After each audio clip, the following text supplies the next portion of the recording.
Blog Talk Radio.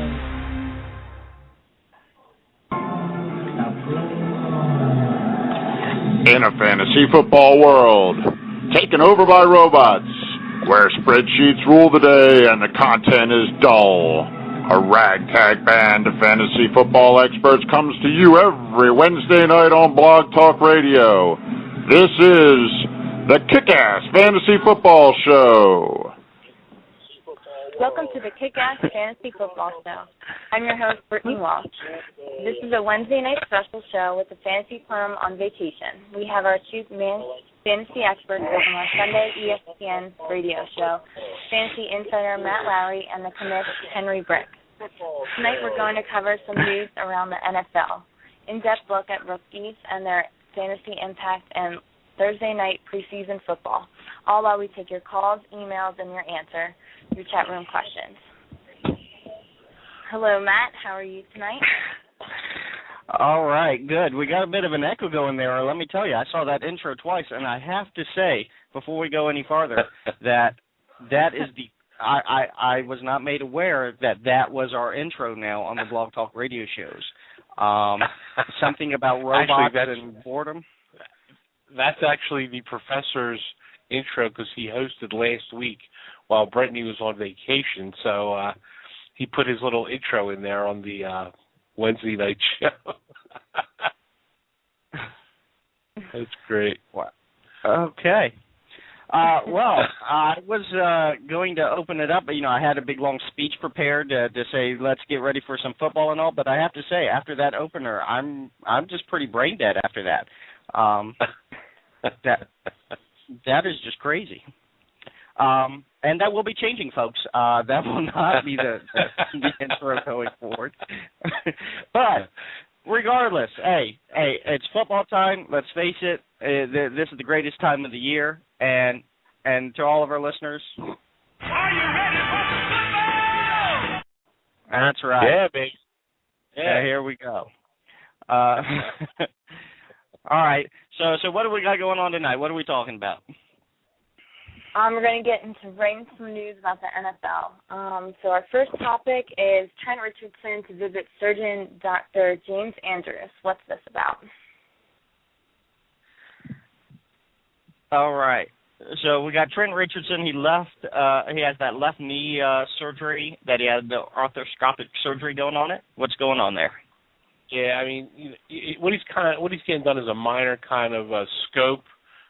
Should not be out long. He'll definitely miss Friday night's preseason game against the Lions, but it's kind of like a hangnail, if you will, but nothing to do with the meniscus. So expect Trent Richardson to be fine probably for the second preseason game of the year. All right. And will Hakeem Nicks be ready for the season opener? Yeah, it looks like he's been running at practice, and his rehab has him definitely looking like he's going to be ready for Week 1 versus the Cowboys. So everything looks good for Nicks. Yeah, I mean, I look for Nicks to do some to be a big part of this offense, and on the other side of Victor Cruz. So look for Nicks to be there and be a definite fantasy impact player. Okay, and on to some sad news, but also happy news that he's back. Coach Andy Reid returned to the team the day after his son's funeral. Yeah, it's good to see Coach Reid back. Our hearts all go out to his family, and it looks like the whole entire part of someone represented for each team in the NFL came and paid their respects, and that was so great to see because Andy Reid, one of the greatest coaches and one of the longest tenured coaches in the NFL, and our hearts all go out to him and his family, and it's good to see him back, and it looks like he will be coaching tomorrow night against the Steelers, so it's good to see him back. Which I have to say, to have him back that quick, I really thought, especially with the preseason, that he'd at least take the week off, but wow. That's back really fast, and but our hearts go out to him. Okay, and how about Beanie Wells off the PUP list? What does this mean for the Cardinals' backfield? Well, I tell you what, it's bad news for Ryan Williams, who's been looking like the man, in the backfield so far through camp. And to me, Beanie just muddies the waters and really makes me want to stay away from drafting any running back of the Arizona Cardinals at all for fantasy. I mean, Beanie did pretty well last year of 14 games, but everyone's projected Ryan Williams. They're running him well in camp. I mean, you're looking at like a running back by committee situation there. Well, and also it's just another team that muddies that backfield, that makes those few running backs that really carry the workload that much more valuable, because let's face it, there's so few teams doing it. It's all running back by committee nowadays. Yeah, I mean, that's why when you're targeting running backs, you got to stay away from these. This is one to stay away from. Go for the backfields that pretty much feature a back, and they're very few and far between. And we'll talk about them, throughout the rest of the preseason to get ready for the draft. But here's one definitely stay away from. All right, and how about T.O. is back in the NFL, signing a one-year deal with Seattle. Does he have a fantasy impact this year at all? Well, I got to say, T.O. might be the next Brett Favre. He just, every time you think you're rid of him, he seems to pop right back up. But, yes, can he have an impact this year? Yes. If he's used properly, let's face it, he's going to be on the other side of Sidney Rice. It's something to definitely watch over the preseason, although I do think, when you talk about T.O., you really got to talk about three guys. You have T.O., you have Randy Moss with the 49ers, who is on a much better team, and, someone who's not really getting any talk about in this conversation is Chad Johnson down with Miami, and by all reports is looking very good down there. And myself, out of the three, I'm leaning towards Chad Johnson for the simple fact that who else do they have to throw the ball to down in Miami? What do you think, Mish? Yeah, they have Devon Best down there, and he's proven to be a pretty decent PPR kind of guy. And I don't know. I'm going to look at Chad Johnson in preseason. Let's see what he is, because it seems to be the last couple of years, it seems to me like he's lost a step. And, they don't really have the quarterback situation figured out down there yet. So, to me, I think it's something let's keep our eye on and see if he does have some gas left in the tank. But do you agree all three of these guys are guys that you're only going to take as a lottery ticket, late in the draft? None of these three guys are you looking at as a guy that you should really be targeting. Like I said, these are things we should monitor, all three in the preseason. Let's see what they are. They would be lottery tickets if anything. Now, I do have to say real quick before we move on, it was great. He, if you watch Hard Knocks at all, of course they're covering the Dolphins. He had a great line where he said, apparently his wife and he have a deal that he doesn't get to score at home unless he has a good Sunday and scores on the field. And he said last year was a pretty bad year for his marriage. He didn't get all, and so he's looking for a lot more love this year. So I did like that one. Okay, moving on. Kevin Kolb hit hard in that Sunday night Hall of Fame game. Does this give Skeleton the nod at all? Well, you know what? He did get drilled and bruised, had a bruised rib. I watched that game. He got drilled right into the turf. But all reports are saying that he will play. And guess what? He does need to play right now. He's got the bigger contract, so the team, and when I say the team, the manager really wants to give him a fair chance to see if they made the right decision and pay him all the money. But really, Skelton's the guy. And I think at some point in the season, and it'll probably be too late in the season, that I think he'll end up taking over and actually helping his team move forward. I don't know that Cobb's actually the right guy. And it's a shame because we really like Kolb. I mean, he did some good things for the Eagles here. Everyone wished him the best, and it just doesn't look like he is the guy. All right, well, time for a break with our sponsors, and when we are back, we will be taking your calls and answer all your answers for the draft and dynasty questions. Are you good at fantasy? Fantasy football owners, it's draft time, and KickassFantasyFootball.com makes it easy. How do we make it easy? Projections from the experts, cheat sheets with your scoring rules. What else? Articles all season long, waiver wire picks, trade advice, everything you need to win a championship. How about a free judgment from FantasyJudgment.com, a $15 value? Now we're talking. Subscribe today for just $9.95. We'll throw in a complimentary cruise for two to the Bahamas. Cruise to a championship with KickassFantasyFootball.com.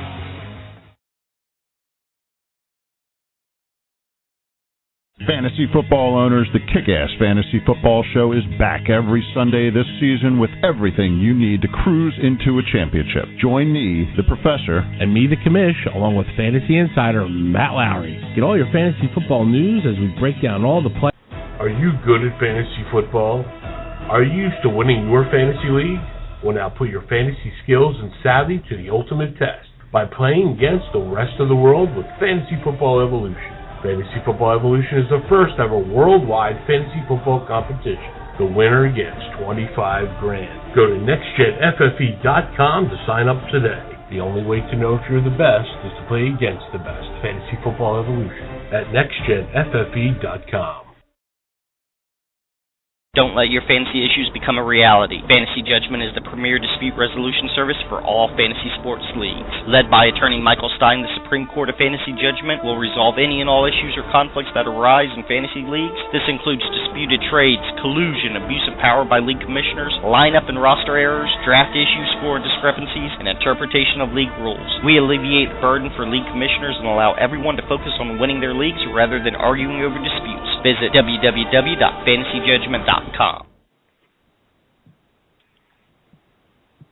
This fantasy football season, be sure to check out Power Play Fantasy Sports, featuring free and pay-to-play fantasy football games with huge cash prizes. Power Play Fantasy Sports is your home for the 2012 fantasy football season. Visit the website powerplayfantasysports.com and use the promo code KICK to receive 20% off your entry in the Power Player Fantasy Football League, featuring a $5,000 grand prize. Again, that's promo code KIC. All right, we're back. Let's take a look at rookies and what their fantasy impact might be, starting with Robert Griffin III. All right, let me take a step because I got to say it first. Those commercials suck, Commissioner. What is up with that? Well, they're mostly you, so yes, I do agree. Actually, I'll tell you what. We have a great website. Everyone's got to check it out. KickassFantasyFootball.com. We talk a little bit about it in one of the commercials. And Matt, right now, as you know, and you were the hard one to even talk into doing this. We got that early bird special going on. It's half price to subscribe to our league, just $9.95 till the end of August. So there's not much time left. And right now, we just to let everybody know what we got. We got going on we got up to date projections. We got the awesome draft tool, customized cheat sheets. We got the injury report, great expert advice, and right now for just $9.95, we're even throwing in a cruise for two to the Bahamas. So make sure everyone checks out KickassFantasyFootball.com. Right. Well, and the most important thing is that projections tab. If you click on that projections tab when you visit the site, you're going to be able to put in your scoring system the way that your league scores their points, and it will sort projections and tell you who to take for the season for your draft, and then during the season, who to take week by week, who to start, who to trade and trade for. It'll break it all down by your scoring system. So it's a great tool. Check it out, KickassFantasyFootball.com, and Commish. Again, we have to fix those commercials because that's just not going to work. That and the intro. You know what? I'm making a list. I should have been listening beforehand, but the intro and the commercials have got to change. All right. But we were talking about Robert RG3. RG3. And let me tell you, he's shown great improvement in his game the past 4 years. If you watched him in college, every year he's gotten better. He combines just an amazing amount of athleticism with a strong arm and terrific football intelligence to get the job done. His ability to improvise when things break down, I mean, he's going to scramble, he's going to run. He is going to be something to watch. And by all means, it's his first year. You can expect some picks. But let me tell you, this is going to be something to tune in and watch. Last year, Cam Newton was the big rookie star. RG3 this year, he's the one to watch. What do you think, Commish? I agree, Matt. I mean, RG3 has a lot of great tools in place. I mean, they bring in Pierre Garçon.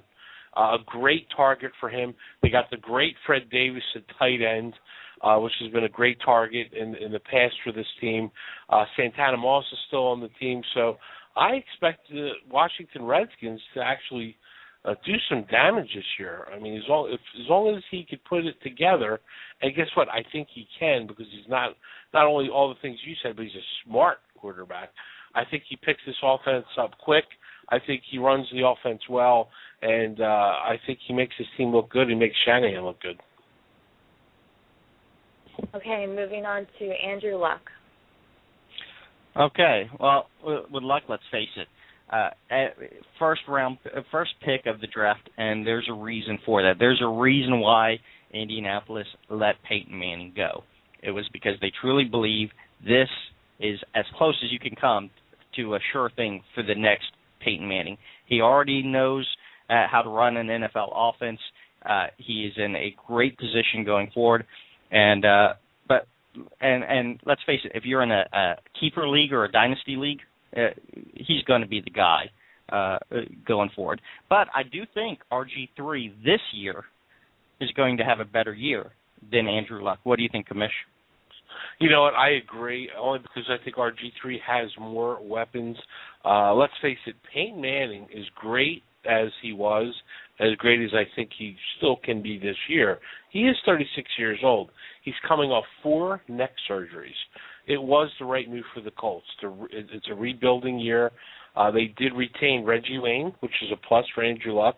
They drafted an awesome tight end, which I talked about on our Sunday ESPN show, Colby Fleener. This kid, 6'6", 250 pounds, will be Andrew Luck's best friend and probably best target on the field, especially getting off underway under the first year of his play. But I look for big things down the line, and I think all reports are right. He is the next closest thing that you're going to get to a Peyton Manning, years later. Now, let me ask you, Kamish, Fleener, where are you putting him? Is this a tight end that you possibly want to put in your starting tight end spot? Yeah, I think if you're in a position in your draft that you are waiting on your tight end, and you, in lieu of taking the Antonio Gates, the Gronkowskis, and the Grahams, and you decide you're going to wait, guess what? Fleener's a guy I'm taking as my number 1 tight end, and I'm going to wait till the 7th, 8th round to get him because he'll probably be there. You know what I mean? I think he's a cheap late draft pick in your draft that you still get some good top 10 production out of for a tight end. All right, and real quick before we jump back over to you, Brittany, for your next topic, we do got a question over in the chat room, and question is, well, hey guys, welcome back, and thanks a lot. We appreciate that. Out of the top running backs that had major injuries last year, which one do you think will come back and is worth using a first-round pick on? Wow, Kamish. Wow, that's a great question. The running back that comes to mind, and obviously wasn't really an injury, but it's the big comeback of the year to me is going to be Chris Johnson of the Tennessee Titans. I mean, this guy just really, let's face it, he shit the bed last year, pardon my French, but I think this year he's going to give us top 5 production. And if you're drafting at the end of the round, let's say you got that 12th pick in the 12-man league, I'm taking Chris Johnson right there because I think he's going to be there. And you know what? I will agree with you there. Let's face it, Adrian Peterson, while everyone would love to say it's going to be him, and I think he could have a great second half of the year, you have 2 things going against him. Even if he is ready to go week 1, what is the motivation for the Vikings to really put him out there and have him, take the load when, let's face it, what are their, prospects for really looking at the postseason this year? And then on top of it, you do have the injury that it would be miraculous if he's in, 100% shape week 1. So do I think he would be playing week 1 and getting maybe 10 touches? Sure, but you don't waste a first-round pick for 10 touches. Now, come week 4, 5, 6, there you go. Yeah, I'm staying away from Peterson completely this year. He's coming back from major ACL, MCL injury. It's usually your second year is where you'll see actually good production back, which maybe that's mid-season with Adrian Peterson. But there's some other running backs. To answer more directly, I'm loving Mark Ingram from the Saints. I think he rebounds and has the ability to have a great year and a great offense. And you can't overlook what the heck's his name? Kevin Smith from the Detroit Lions. Yes. A lot of running backs on that team. Mikel Ashur. He's already suspended the first 2 games of the year, also coming off injury. But guess what? Kevin Smith looks great in training camp, and if he stays healthy, will have a dominant year. He would be the guy I would put the money on over even a DeMarco Murray, because I think the guy that benefits best in that Dallas offense, believe it or not, dare I say it, Felix Jones. Yeah. Fragile Felix Jones. And we've been burnt there a few times, haven't we, Commish? We sure have. All right. Well, but great question. If you got any more, hop into our chat room here on Blog Talk Radio. Fire them out at us. We love it. Or give us a call. Our phone number is 1-877-511-1024. It's toll free. Again, that's 1-877-511-1024.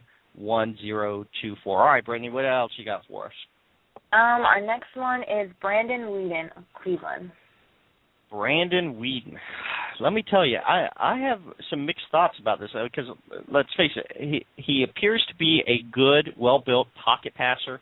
He's got some arm strength, but not really for, way down the field. And I have to say, though, I don't see it, Commish. What do you think? Why they are so eager to jump him in there over McCoy? I don't really get why the quick move. I don't think he's like an RG3 or a Luck that needs to start right away. What do you think? Here's what I think, Matt. I think that, as we all know, the Cleveland Browns was just recently sold for $1 million. Yes. I think they figured out really quick McCoy isn't the guy. And if he's not the guy, why move forward with a guy that isn't the guy? They go and draft Brandon Weeden with their first pick overall because they knew then McCoy wasn't the guy. Now, Brandon Weeden is I believe he's a 28-year-old man, so he started a little late in college there. He knows how to run an NFL-style offense.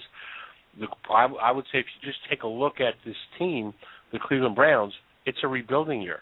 They draft Brandon Weeden. They draft Trent Richardson. They're going to run the ball with this guy because he's a beast.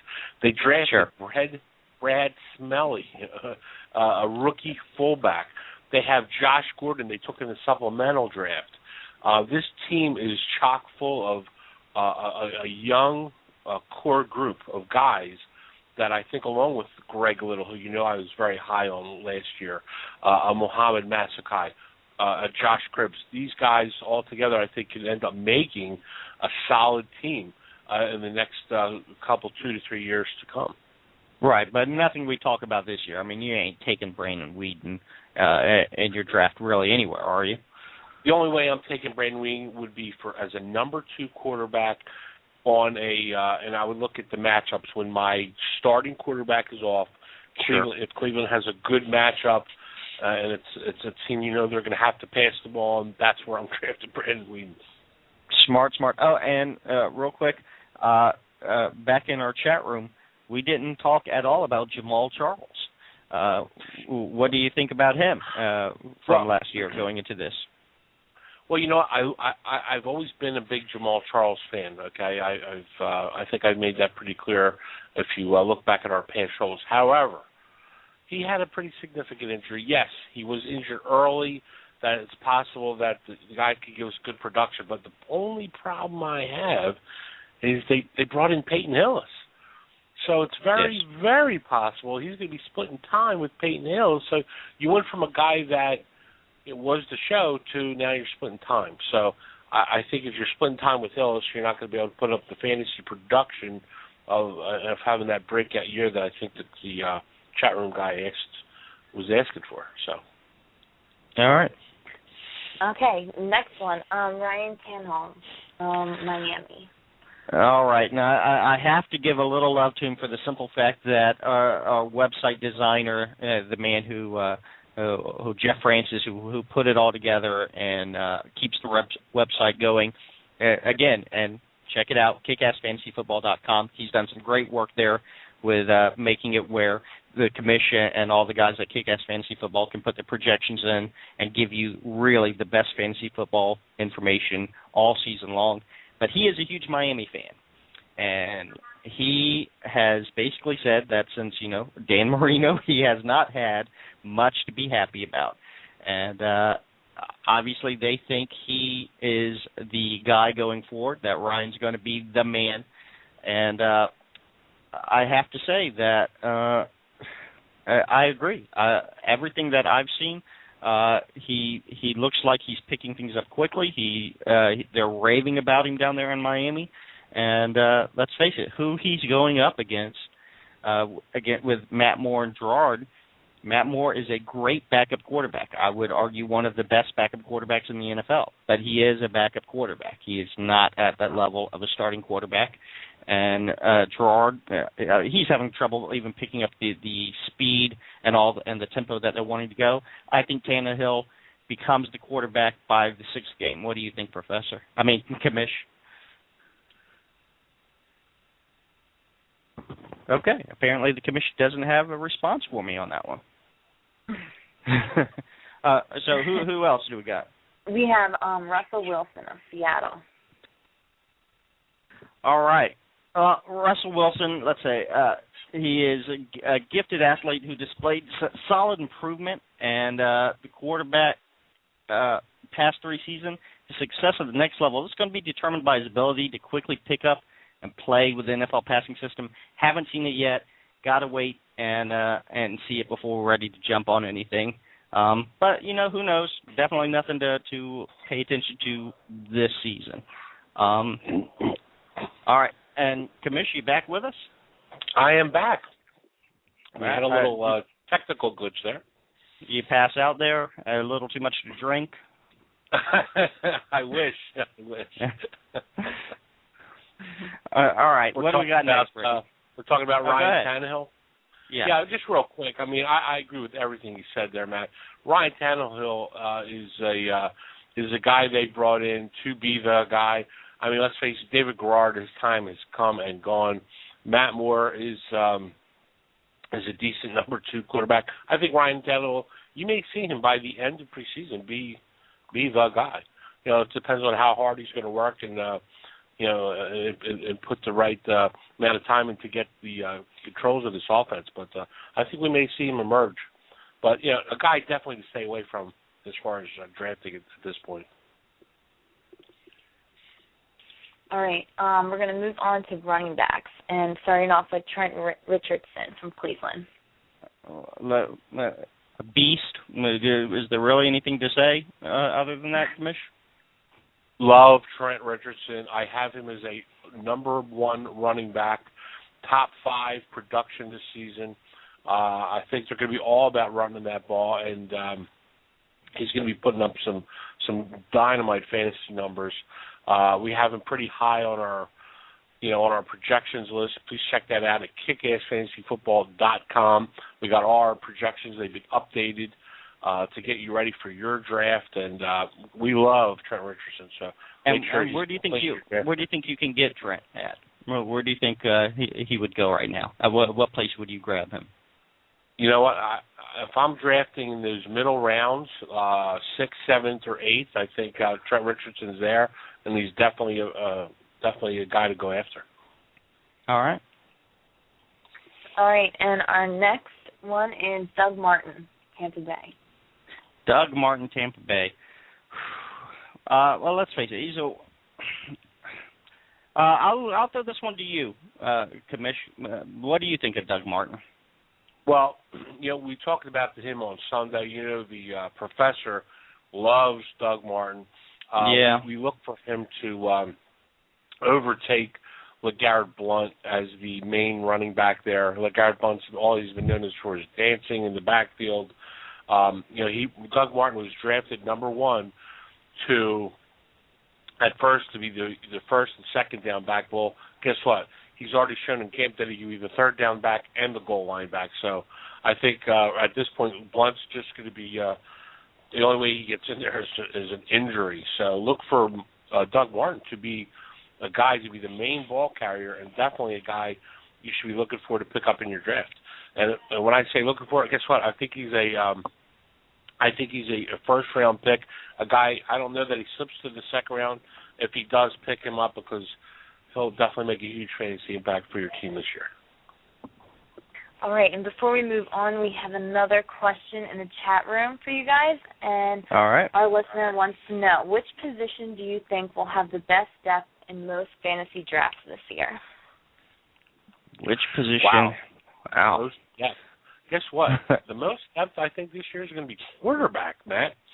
I think at this point, I mean, yes, there's some elite quarterbacks out there. Your Tom Brady, your Drew Brees, your Aaron Rodgers, absolutely. But guess what? If I'm not getting one of those guys, and I'm waiting on my quarterback, and I say waiting, I'm waiting maybe the 4th, the 5th, the 6th round. Guess what? I'm happy with a Tony Romo. I'm happy with a Mike Vick. I'm happy with a God. I'm having a little brain fart, but I'm happy with even a guy like Ben Roethlisberger in those rounds because I think they're going to give they're going to have pretty good fantasy production, which will allow you to grab some solid, maybe the running back or the quarterback, those players that are maybe a little stronger at their position a little earlier, and I don't think it falls off too much waiting on that quarterback this season. That's right, and I'll say too, I completely agree with you. It's the quarterback position, and one thing to look at, the professor does this very well, and when you look at an Aaron Rodgers, and let's face it, he in almost all drafts he's going to be gone by say the 5th pick. And people are arguing, even possibly going as high as a first pick on him. And he does get the fantasy points that, could command that. He's one of the greatest out there. But look at the difference between what he gets you and what you could get in a later round with a quarterback, and look at that point difference. Then look at the point difference that Arian Foster or Ray Rice is going to give you, compared to what that later round guy is going to give you. And it's a huge discrepancy. You can take a quarterback much later and still get solid performance. You cannot take a running back much later and get that same solid performance. I mean, it's easily quarterback. All right, moving on to running backs now. David Wilson, the New York Giants. Matt, I love David Wilson. I've been touting him already on our first couple weeks of preseason shows. I think he's a guy that the Giants drafted to take. I think they're tired of Ahmad Bradshaw. They're tired of the injuries. They're tired of the off-field antics. And guess what? David Wilson is a guy that explodes out of the backfield, and that's what they're looking for. Because the New York Fantasy Football Giants, they love to run the ball. And I think you're going to see David Wilson at some point, and I hope it's earlier rather than later, take the starting job over from Ahmad Bradshaw. Here's a guy I think you draft late, very late, because everyone's going to go after Bradshaw earlier. I think you could pick him late as a flyer, stash him on your bench so that when they decide to go with him over Bradshaw, you already have him. So, where are you saying you would take him at? Do you think he's still there, 7th, 8th round? Oh, absolutely. I think you could get him even later than that, maybe after the 10th round. I think David Wilson, I don't think he'll be on anyone's radar. And I think here's a guy you stash late when you're picking up your 4th running back, 5th running back. That's a guy you want to target, stash away, and guess what? There's your early bird lottery tickets, because Bradshaw will be end up going to the bench, and Wilson will be the guy. All right, and our last one before we cut to commercial break, Ronnie Hillman from Denver. Okay, let me tell you, Ronnie looked very good at San Diego State. He seems to have all the skills that he needs to be a rotational ball carrier in the NFL. And let's face it, you have Peyton Manning everyone's expecting Peyton Manning to throw the ball down the field. But you know what? This is also a John Fox team. And by all means, Peyton Manning is the head guy with the offense there, and he's going to do what he wants to do. But John Fox is the head coach. John Fox loves to run the ball. By all means, you have Peyton Manning. I'm not saying that they're going to run it like they did when John Fox was with Carolina, but you know what? Don't count this guy out. What do you think, Commish? Yeah, I agree wholeheartedly. He's already number 2 on the depth chart behind Willis McGahee. He passed Lance Ball, Knowshon Moreno. I don't even know how Knowshon Moreno is still on any football team at all. The guy's just a walking injury waiting to happen. But, yeah, this guy, Ronnie Hillman, is the real deal. And I have no doubt that if McGahee goes down, he can go in and carry the load. So that's another guy, you know. He'll probably be out there, and he'll be a waiver wire pickup that everyone goes nuts for when and if McGahee gets hurt. He's a guy that you're going to want on your team, especially because he's on the Denver Broncos. You got Peyton Manning there, who's going to be lighting it up. And once that team gets up by 17 points, they're just going to run the ball down everybody's throat. So expect to see a lot of Ronnie Hillman, especially if McGahee goes down. All right, time for a break with our sponsors, and when we get back, we will get to wide receivers and tight ends. Are you good at fantasy football? Are you used to winning your fantasy league? Well, now put your fantasy skills and savvy to the ultimate test by playing against the rest of the world with Fantasy Football Evolution. Fantasy Football Evolution is the first ever worldwide fantasy football competition. The winner gets $25,000. Go to nextgenffe.com to sign up today. The only way to know if you're the best is to play against the best. Fantasy Football Evolution at nextgenffe.com. Are you good at fantasy football? Are you used to winning your fantasy league? Now put your fantasy skills into the ultimate test by playing against the rest of the world with Fantasy Football Evolution. Draft your team and then manage it through a 10-week regular season, a 1-week elimination round, and finally, if you're good enough, a 64-team tournament that will determine the first ever Fantasy Football Evolution champion. The winner of Fantasy Football Evolution receives $25,000, cash prizes paid to the top 16 players. Visit www.nextgenffe.com for more details. The only way to know if you're the best is to play against the best. Don't let your fantasy issues become a reality. Fantasy Judgment is the premier dispute resolution service for all fantasy sports leagues. Led by attorney Michael Stein, the Supreme Court of Fantasy Judgment will resolve any and all issues or conflicts that arise in fantasy leagues. This includes disputed trades, collusion, abuse of power by league commissioners, lineup and roster errors, draft issues, score discrepancies, and interpretation of league rules. We alleviate the burden for league commissioners and allow everyone to focus on winning their leagues rather than arguing over disputes. Visit www.fantasyjudgment.com. This fantasy football season, be sure to check out Power Play Fantasy Sports, featuring free and pay-to-play fantasy football games with huge cash prizes. Power Play Fantasy Sports is your home for the 2012 fantasy football season. Visit the website powerplayfantasysports.com and use the promo code KICK to receive 20% off your entry in the Power Player Fantasy Football League, featuring a $5,000 grand prize. Again, that's promo code KICK. If you know football, this is the game for you. Visit PowerPlayFantasySports.com today. All right, welcome back. I'm your host, Brittany Walsh, here with fantasy experts Matt Lowry and the commish, Henry Brick. Guys, let's get into wide receivers. Our first wide receiver we have is Kendall Wright from Tennessee. All right. Well, let's face it. Wright has the skills necessary to be a number one wideout. His only problem is he's not very tall, Commish. Do you think that's going to be a factor for him? I don't think it's going to be a factor, Matt, because the guy is lightning quick. And I believe he's going to start over the other side of Nate Washington, because I talked about this a little bit Sunday. I touched on it. And the more I'm reading, the more I'm hearing from the media, I think the Tennessee Titans are ready to turn the page on one Kenny Britt. They're tired of all the injuries, they're tired of the off-field antics, and I think they just want to move on. And I think they're really excited about this rookie Kendall Wright. So look for Kendall Wright to be a big part of this offense coming up, and especially with Jake Locker, should be the starting quarterback here to start developing a really good rapport and get things going. Because you saw how well Nate Washington did last year as more of that possession type receiver. I think we'll see Kendall Wright be more of that burner down the sideline. And now, are you worried at all that, with Hasselbeck not being there, the younger quarterback, whether or not he's going to go down the field or go for more the short safe passes, use the tight end more, or are you saying nope, this guy's going to do it? Yeah, I really do. I mean, you do remember they did utilize a lot of Jared Cook, but they utilized him down the field. And the one thing I do like about Jake Locker, the few times we did get to see him play last year, his eyes are downfield.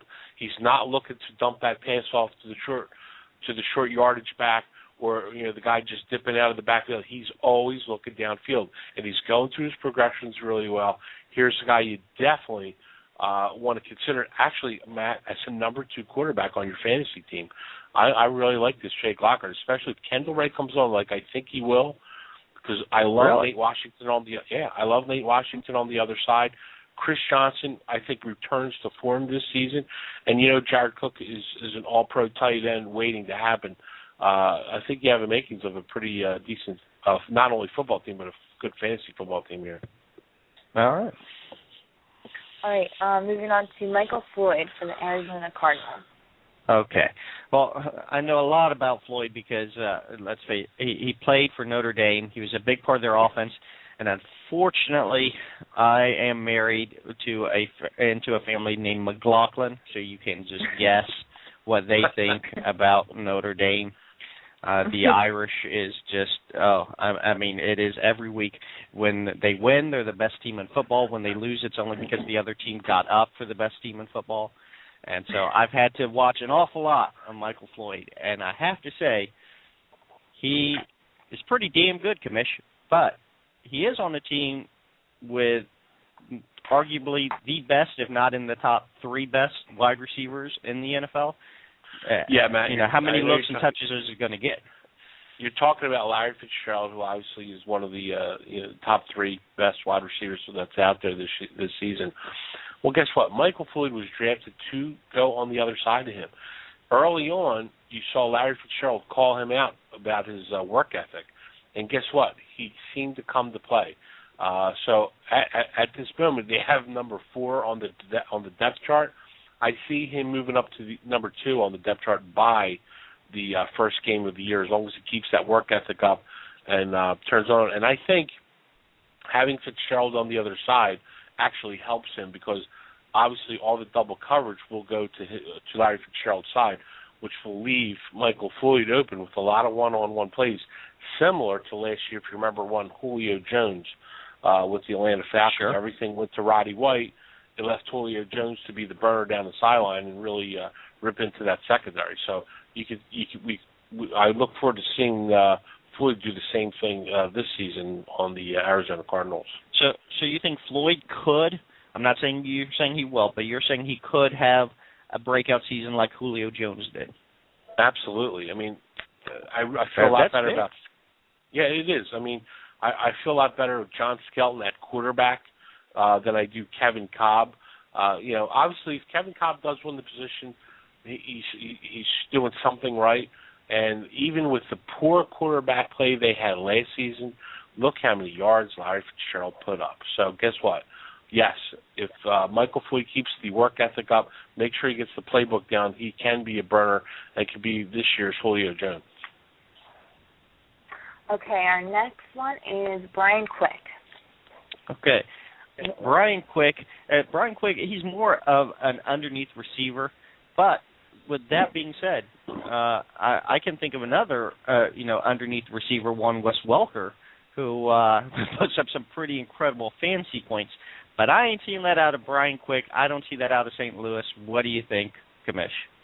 Well, Matt, a couple weeks ago I brought up Brian Quick in our ESPN show Sunday mornings. You can hear us on 97.3 ESPN Radio or 97.3 ESPNRadio.com. Brian Quick is being compared to a T.O. Really? He's got the speed. Yes, he's got the speed, similar height, similar appearance, believe it or not. Unfortunately, right now, there's just a glob of receivers on that team. Let me just name a few. You got Brandon Gibson, Danny Amendola, Steve Smith, and I'm talking about the old Steve Smith from the New York Football Giants, who later went to the Philadelphia Eagles. How did he do there? he didn't do well because, as you remember, he was coming off that injury, and this is the year Steve Smith should do something. So it's crazy to think that he wouldn't even start. But they actually have Brian Quick behind Steve Smith, and then you still have Denario Alexander there, and another rookie they actually drafted, Mr. Chris Gibbons. So ton of wide receivers, a lot to sort out in this preseason. The early reports are that Brian Quick really looked good, and like you said, underneath stuff, look for him to be a great slot receiver, a prototypical slot receiver that could end up making a big splash not only in the NFL but in fantasy football. All right. Before we get back to our next wide receiver, we have another question. Our listener says, guys, last year I got burnt with drafting some New York Jets offensive players and vowed I would never do it again. With the exception of maybe Dustin Keller, would you even go near the Jets, and what other teams' offenses would you stay away from? Tebow! Go ahead, Commissioner. Wow, I tell you on. what. I'm sorry, I'm actually doing a TiVo right now while I'm speaking to you guys. I'll tell you what. I was very high, as we all know, last year on Sean Green. I'm not as high on him this year only because of Tim Tebow. I'll tell you what, if Tim Tebow wasn't on the team, I would actually target Sean Green because of the new offensive coordinator, Fasano, that they had, the former coach of the Miami Dolphins. This is a run-style offense. Look what they did with Reggie Bush last season. Sean Green actually should be benefiting big time from this whole new change in offense. And guess what? You can't ever discount Santonio Holmes. Yes, he's got some hurt ribs right now, but he should be back by no problem in good form by the first game of the season. And anytime they get close to that end zone, in the past, Sanchez seems to always find Santonio Holmes. Now, they're putting all these crazy packages with Tim Tebow, but if you're looking for a flex player and you could find a way to put Tim Tebow in that flex position, that would be a guy I would want to target as a flex player. Well, and even with Green, maybe not being that premier running back, I mean, you'd still have to put him as an RB2, right? I mean, Matt, with all the craziness with this, with what Tebow's going to do, if they're going to even put him in the backfield behind Sanchez at some point, I don't know. I don't think I trust it enough, and I think there's some better options out there for you that I think I'd rather you see you go with. I would rather actually go with the Reggie Bush at this point than the Sean Green, only because even though they're saying they're not going to be using Reggie Bush in the way they did last year, the good thing is Reggie Bush's head's on straight. He's saying he wants to break all NFL rushing records, all kinds of craziness. Right. I think he's the guy. He's the guy that's going to run the ball for the Dolphins, and I have more confidence in them than I do with Sean Green, especially since they have this Bilal Powell that I know the professor is really high on. They drafted that rookie Terrence Ganaway, when they bring in these guys, there's a reason. They're not all that excited about Sean Green either. So I just don't have the confidence. All right. Our next wide receiver, coming back to that, is Dustin Blackman, Jaguars. Blackman, man, let me tell you, he has given Jacksonville a headache with how long my man held out. But let me tell you, the holdout was worth it. Blackman is the real deal. You are looking at what I believe is going to be, if not definitely in the top couple of breakout wide receivers this year. And if you're in a dynasty league or a keeper league going forward, this is an all-pro receiver. I believe it. I'm sold. Your only problem is he plays for Jacksonville, and that is and Blaine Gabbert. Yes, and so there is a downside to that. And let's face it, there is a very real possibility, I believe it more and more every day, that MJD will continue to hold out. And if you don't even have to respect the run from Jacksonville, this man's going to be double-teamed left and right, and that's a whole other ball game. So if MJD doesn't come back, I'd be a bit more wary. If he comes back, I think here you have a true all-pro wide receiver going forward. Maybe not this year all-pro, but definitely going forward, and he'll have a good year. What do you think, Kamish? Yeah, I absolutely agree. It's a shame he held out as long as he did, but obviously the DUI didn't help anyone at all. You know what I mean? That's what really kind of held up the negotiations in his contract. They wanted to put verbiage in there to stay out of trouble, which ended up not happening. His whole entire contract's guaranteed, the whole $18 million, by the way. Sure. So, but you know what? You know why they guaranteed him $18 million? Because the kid is the real deal, man. This kid can fly. He'll. I think he makes it happen. It's a shame. The only problem, like you said, is Blaine Gabbert. He's a big problem. I mean, he's really got to show not only me but all of us something, you know, to see. I mean, this guy. Anytime anyone gets near me, it seems like he's scared to death. So I'm going to stay away from any Jacksonville player other than MJD when he finally does sign. And now, do you think MJD is going to finally sign? Because let me tell you, there's not a whole lot of incentive for Jacksonville to cave on this issue. I mean, where's Jacksonville going this year? Let's be realistic. I know they always say, oh, of course we're going to go, you know, we're going into the playoffs. We're going to have a winning season. Let's be honest. The owner knows that is probably not going to happen this year. So what is your incentive to get MJD out there on the field this year? Well, listen, MJD is he's trying to play his cards, and he doesn't want to go through camp and hurt his body. He's getting up there a little bit in age, and guess what? He's got $9 million in reasons to make sure he's there for the week one tip-off, if you will. So I think we'll definitely see MJD one way or another get there. I've listened to his show in the past. He has his own fantasy football show. That's why I love him so much. Plus, he wears the Superman shirt. That's right. That's why I love him. Mm-hmm. Yeah, he's not a big camp guy. He doesn't like getting his body abused because of how he likes to run the ball. He likes to run three. He's he's a guy that is very physical when he runs the ball. So he likes to give that body a break. So I think he's taking. So you think he'll be there? Savoring. I think he'll absolutely be there. No. We saw another running back do this last year, and that didn't work out so well. Even if he does play. I mean, are you worried about him at all? He holds out through all of training camp, you know, all of preseason, and then he comes in, and is this another Chris Johnson? Yeah, the difference, I think, between a Chris Johnson and MJD is work ethic. MJD's had to work hard his entire football career to make it happen for himself because he sees the undersized guy. He'll never make it here, and he'll never make it there. And he's always out to prove everyone wrong. He runs with a chip on his shoulder. So I don't think you'll see that same issue with MJD. No way. All right, and our last wide receiver, we have Josh Gordon from the Cleveland Browns. Well, let's say he's a tall guy. It's great. He is 6'3", so he can go up. He can get the ball, but let's face it, he's pretty inexperienced. He only played one season with Baylor. Only had 43 career catches. To me, that's just not enough for you to see and really make an opinion about a guy.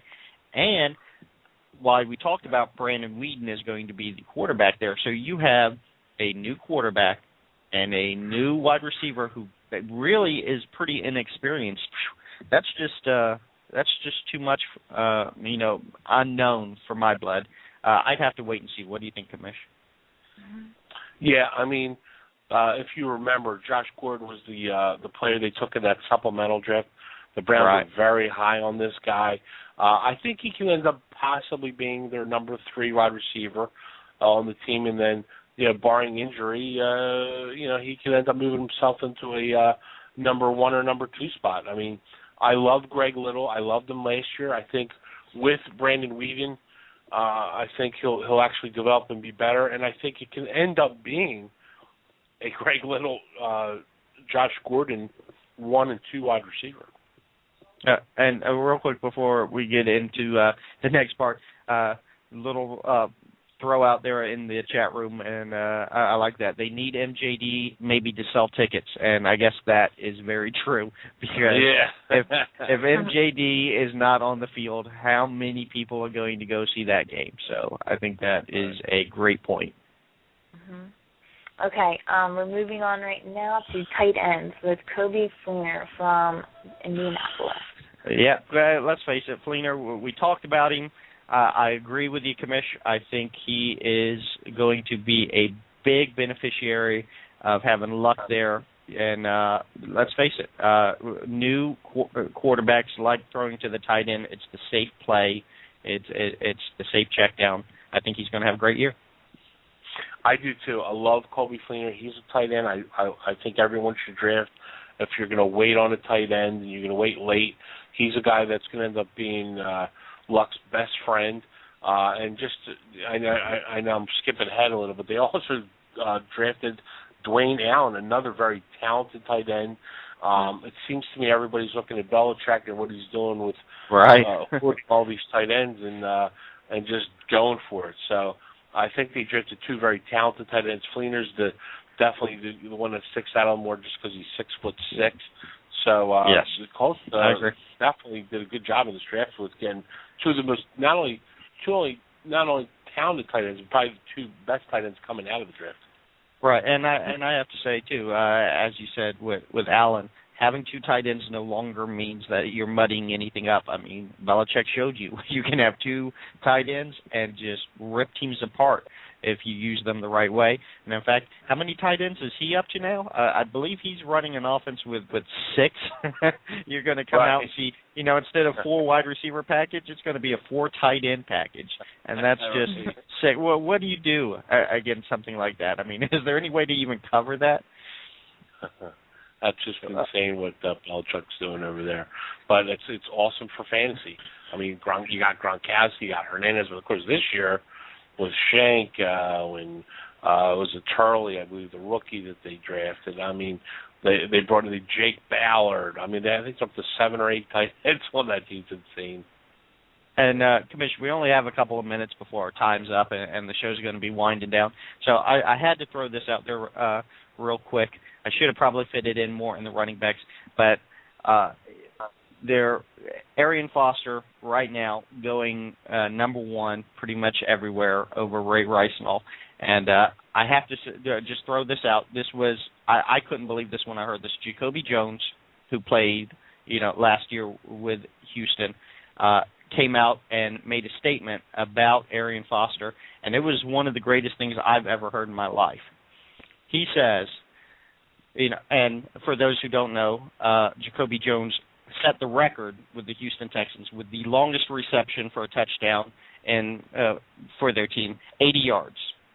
He did it last year, broke it out, 80-yard touchdown, farthest Texans had ever gone. He says in an interview that he's over on the sidelines and up walks Arian Foster and goes, "Really? So you just got the record with 80 yards? I'm going to break it on the next series." And he says, he says, the man walks out on the field, they throw a screen pass to him, and he goes 78 yards. Next touch he had of the ball, 78 yards into the end zone. He goes, and he walks over to me afterwards and goes, "Did I break it?" And he goes, "No, you missed it by 2. But he said, "I have never seen anything like that." He called it. He said, "I'm going to go out and do it again." And the very next time he touched the ball, sure enough. And I'm like, you know what? That's a bad man. That kind of talent is just incredible, and you could see it in Jacoby Jones' face when he was talking about it. He was just amazed that the man called he was going to break out an 80-yard run for a touchdown. Absolutely incredible. And who does that? If anything, that should tell you why Arian Foster should be drafted number 1 in your fantasy league. Right. I mean, when I saw that, I said, well, you know what? I haven't heard, and by all means, I love McCoy, I love Rice, but I haven't heard them calling anything like that. You got to go with Arian Foster, man. Absolutely. All right. Hey, before we go, we got one more. We have one quick chat room question. Another tight end question. Doesn't Peyton Manning have Jacob Tamm in Denver? Do you think he's a viable number 1 based on that? And that's a great question. Here's what I'll say. I love Jacob Tamm. I think he is a viable number 1 pick. I think he's going to go early. I don't think you'll get him past the 3rd or 4th round at the very least. But keep in mind, they also have Joel Drees in there. And he was a very big, viable target for them last season. So that may, into some time, may not. but just something to be aware of, something to at least watch for in the preseason. Of course, they already have a chemistry from 2010 when Clark went down over in Indianapolis. So, but I do like Tam as a number one this year. I agree. All right, we'll be back with a quick break, and then after that we will wrap up with a quick look at the preseason games on Thursday night. Don't let your fantasy issues become a reality. Fantasy Judgment is the premier dispute resolution service for all fantasy sports leagues. Led by attorney Michael Stein, the Supreme Court of Fantasy Judgment will resolve any and all issues or conflicts that arise in fantasy leagues. This includes disputed trades, collusion, abuse of power by league commissioners, lineup and roster errors, draft issues, score discrepancies, and interpretation of league rules. We alleviate the burden for league commissioners and allow everyone to focus on winning their leagues rather than arguing over disputes. Visit www.fantasyjudgment.com. Are you good at fantasy football? Are you used to winning your fantasy league? Well, now put your fantasy skills and savvy to the ultimate test by playing against the rest of the world with Fantasy Football Evolution. Fantasy Football Evolution is the first ever worldwide fantasy football competition. The winner gets $25,000. Go to nextgenffe.com to sign up today. The only way to know if you're the best is to play against the best. Fantasy Football Evolution at nextgenffe.com. Are you good at fantasy football? Are you used to winning your fantasy league? Now put your fantasy skills into the ultimate test by playing against the rest of the world with Fantasy Football Evolution. Draft your team and then manage it through a 10-week regular season, a 1-week elimination round, and finally, if you're good enough, a 64-team tournament that will determine the first ever Fantasy Football Evolution champion. The winner of Fantasy Football Evolution receives $25,000, cash prizes paid to the top 16 players. Visit www.nextgenffe.com for more details. The only way to know if you're the best is to play against the best. This fantasy football season, be sure to check out Power Play Fantasy Sports, featuring free and pay-to-play fantasy football games with huge cash prizes. Power Play Fantasy Sports is your home for the 2012 fantasy football season. Visit the website powerplayfantasysports.com and use the promo code KICK to receive 20% off your entry in the Power Player Fantasy Football League, featuring a $5,000 grand prize. Again, that's promo code KICK. If you know football, this is the game for you. Visit PowerPlayFantasySports.com today. Welcome back to the Kick-Ass Fantasy Football Show. I'm Brittany Walsh here with Matt Lowry and Henry Brick. Football is finally here, guys. What's going to go on Thursday night, and are you excited? Oh, let me tell you. The only thing that is better than starting with football is what day, Commish? Draft day. What's better than Christmas, Commish? Draft day. And what's better than, I don't know, Easter, Thanksgiving, Halloween, any of the other holidays? What's the best day of the year? Draft day. That's right. But you know what?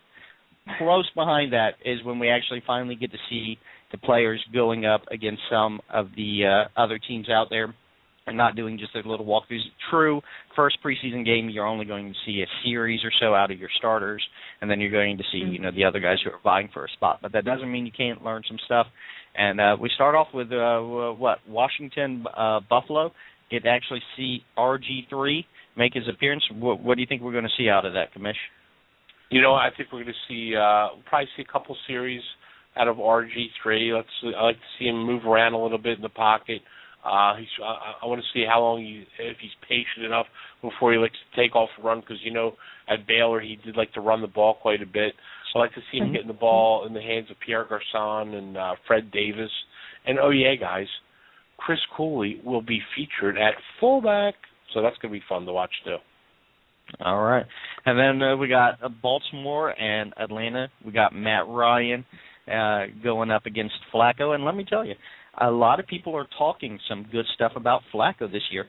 He doesn't quite get the credit that I think he deserves. I'm not saying that, he's your next Aaron Rodgers or anything, but he's a lot better than what a lot of people give credit for. I'm going to be interested to see him. And, of course, you got to just love watching Ray Rice run that ball. What do you think? Yeah, absolutely. I'm really looking forward to seeing I'm looking forward to seeing Atlanta play against Baltimore. I'm loving what I'm hearing about Matt Ryan. I love Julio Jones. I think Roddy White still has enough in the tank to take some heat off Julio Jones to have another big year. And guess what? they're going up against Baltimore's defense, which of course has always been good. But I mean, how old are these guys? Ed Reed and Ray Lewis. I mean, right. and let me tell you, you got to say something with Ed Reed and them. You keep looking for the fall off, and you keep saying, okay, this is the year he's going to finally bust. And man, I'm not saying that anymore, because until he shows it, I'm just believing that man can keep going forever, because he just doesn't seem to fall off. He is a machine. Play at a high level. He really does. He really does. Yeah. All right, we also got the Saints and the Patriots. And I have to say, all I'm really looking to see is how many tight ends they can put on the field at one time. I'm thinking they can set some kind of record here, the Patriots. Yeah, you know what, Matt? The really cool thing with the Saints and the Patriots, they do this every year. The week before they play each other on television, they play each other like every day. Yes. At practice. Mm-hmm. And that's a pretty cool thing. And last night, as I was watching the media report on the Saints and the Patriots, Tom Brady comes out and flings like an 80-yard touchdown to Gronkowski. So what do you think happens on the first series with the Saints? Breeze throws a bomb to Jimmy Graham for a touchdown. So it's going to be awesome. It's going to be tight end versus tight end, quarterback against quarterback, all offense, no defense. It's awesome. Yep, and you do love seeing them play against each other in practices. I mean, let's face it, more teams should look at that and say, they have the respect, and they're not trying to kill each other. This is preseason. This is business. Fans take this stuff serious. Players take it. This is business. And preseason's, your chance to warm up and get ready for it, and it's great that they do that. That's one of the games I'm really looking forward to seeing tomorrow. But then, hey, we got the hometown Eagles versus the Steelers. To see Vic out there with McCoy, they got so many stars on offense.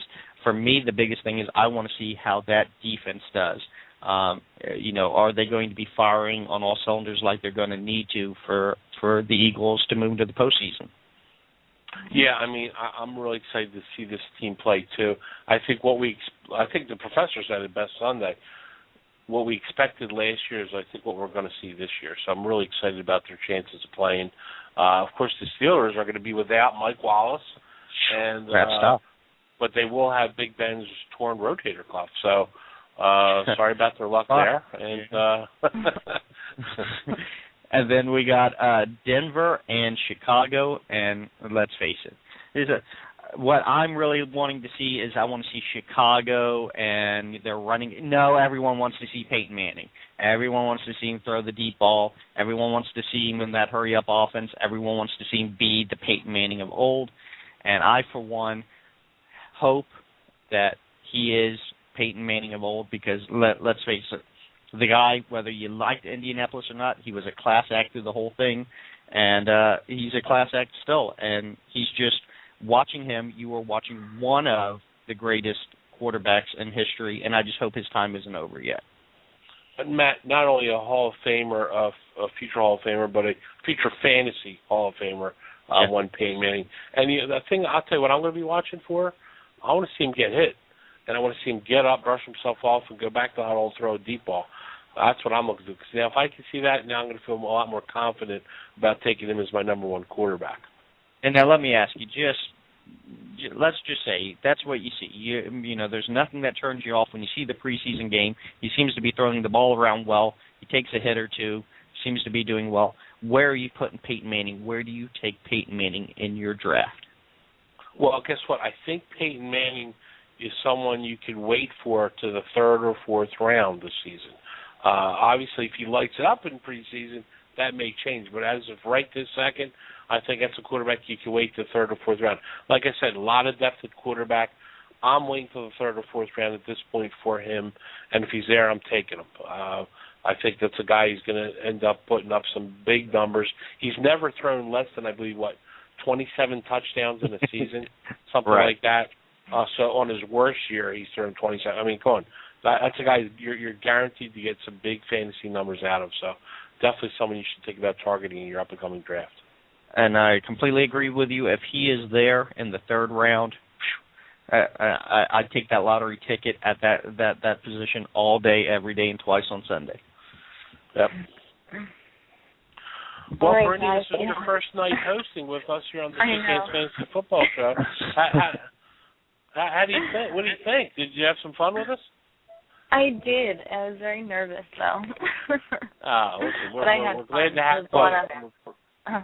Thank you. And there's very good reason for you to be nervous. The commish is not very good at what he does, and so this could have gone either way. It could have been really, really awful, and so no, you had every reason to be nervous. I'm actually surprised he even made it here. So.